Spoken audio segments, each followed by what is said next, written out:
Hello, I'm Ronan Chris Murphy from Recording Bootcamp, and for those of you who've been following my videos for years, following Ronan's recording show, might have remembered about a year or so back, we had the ultimate battle. We had Stephen Rakelin's Barbecue Bible up against isolation stands from IsoAcoustics. And if you go back, most of the videos we're doing now, we're putting over on recordingbootcamp.com, but you can go find this other one at ronansrecordingshow.com. But the whole gist of it was I wanted to test out these new stands from IsoAcoustics that I'd just gotten. And anyone who's been following me knows that when I test stuff, I try really hard to do fair, unbiased comparisons. And by bias, I mean I don't even want to know what's going on. So we do spend a lot of time trying to level match things, get things balanced, and make true blind comparisons. So I wanted to be able to compare speakers listening with these stands and without. But obviously, when you use this stand, it's going to raise it up about this much, and when you don't, it's going to do that. And especially in a situation like before where we had an analog console, that's really going to change the phase relationship between other surfaces in the room. So Stephen Rakelin's Barbecue Bible and of course Barbecue USA came out to just about that height. So we were able to, when we set up and closed our eyes and did blind comparisons back and forth, the only real new variable was the stands. So a quick recap of the results from the last test is over in our B room, we have some KRK V8s and we put them on, and the IsoAcoustic stands were awesome. I mean, the difference was like not insignificant. It was kind of a night and day thing. The KRKs just sounded like they cost 10 times as much. Really greatly improved mid-range detail, a little bit more bass clarity. And yeah, we're absolutely blown away.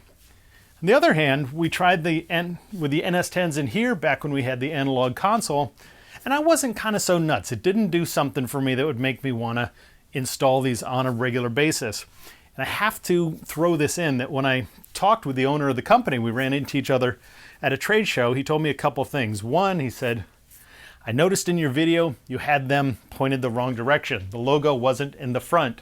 So that absolutely was the case with some of our testing. We ran quite a few tests in different configurations, but I should throw that out. But he also told me another thing. In the video I said, it'd be fun to try them over on the FAR mastering speakers, but at 300 pounds each, I don't think that's going to happen. So the owner of the company actually said, yeah, we can make that happen. We actually have a line where we can actually make them custom fit for whatever speakers that you've got. So as impressed as I was with what they did to the KRKs over in our B room, I thought it was kind of worth all the trouble to get a set of these made specifically for these 300 pound a piece mastering speakers that we use. So they got made, they got shipped. We, with the help of a few buddies, were able to get these mounted up on them, and the results were dramatic. I mean, really night and day dramatic. The biggest thing we noticed was in the low end, and this will sound a little bit weird, but the low end was way less fun. And you know, these are, again, huge, 300 pounds each, 1,000-watt power amps just to drive each sub, left and right subs. So in the previous setup, you know, there was a lot of transmission down to the floor. When you listen to a record with a lot of bass, you know, your whole body shook from them. It was a lot of fun, but the reality is all that transmission actually isn't helping make good decisions. When we put the IsoAcoustics under these, instantly, that huge resonance from the floor went away. So again, some of our favorite big bass records weren't as much fun. But the accuracy, the ability to actually tell what's going on in the low end, I'm probably not exaggerating when I say 5-fold better improvement. So just dramatic. I mean, the amount of improvement on this for really just a few $100 is really kind of off the charts. So also, again, I think our mid-range is getting a little bit better, a little bit more accurate. It's hard to say really objectively because we didn't have a chance to do direct comparisons, and when it takes a crew of guys to pick up the speakers and move them, we didn't have a chance to set up direct A/B blind comparisons, but the change in low end and improvement in low end was so obvious the second we turned on the speakers. We were blown away by how much that got better. But since we were reconfiguring the room, we'd recently got rid of the console, we'd changed our mix position a little bit, I thought it was time to pull out the Barbecue Bible and do a rematch here on the NS10s. So we set up, we did the comparison, blind, level matched everything, set these both up in mono and went back and forth, and an absolute improvement. Absolutely, unequivocally made this better. Low mid-range, way more detail, a little bit more clarity in the bass. So a lot of that sort of boxy together mid-range that we associate with the NS10s was actually improved. Again, you get more separation between the mid-range instruments.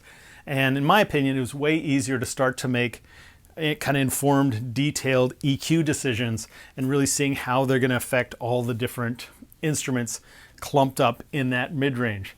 So again, it's one of those things. On my last video I said, with these smaller ones, I don't think there's anything else that you're going to be able to spend $100 on that potentially could make such a huge improvement in your mixing. And as I said, if you saw the last video, I'm not going to guarantee you that these would be 100% guaranteed great improvement, but out of the multiple different things that we've tested, there's been one where we weren't so nuts about it, and 3 other situations where the improvements were huge. So definitely worth checking out. So in the grand duel of the IsoAcoustics versus the Barbecue Bible, some great recipes in here, but for audio, it got its ass kicked this time. All right, that's it. Have fun, stay focused on the music, and keep checking back at Recording Boot Camp for all sorts of different tips and tricks and fun recording stuff. See ya.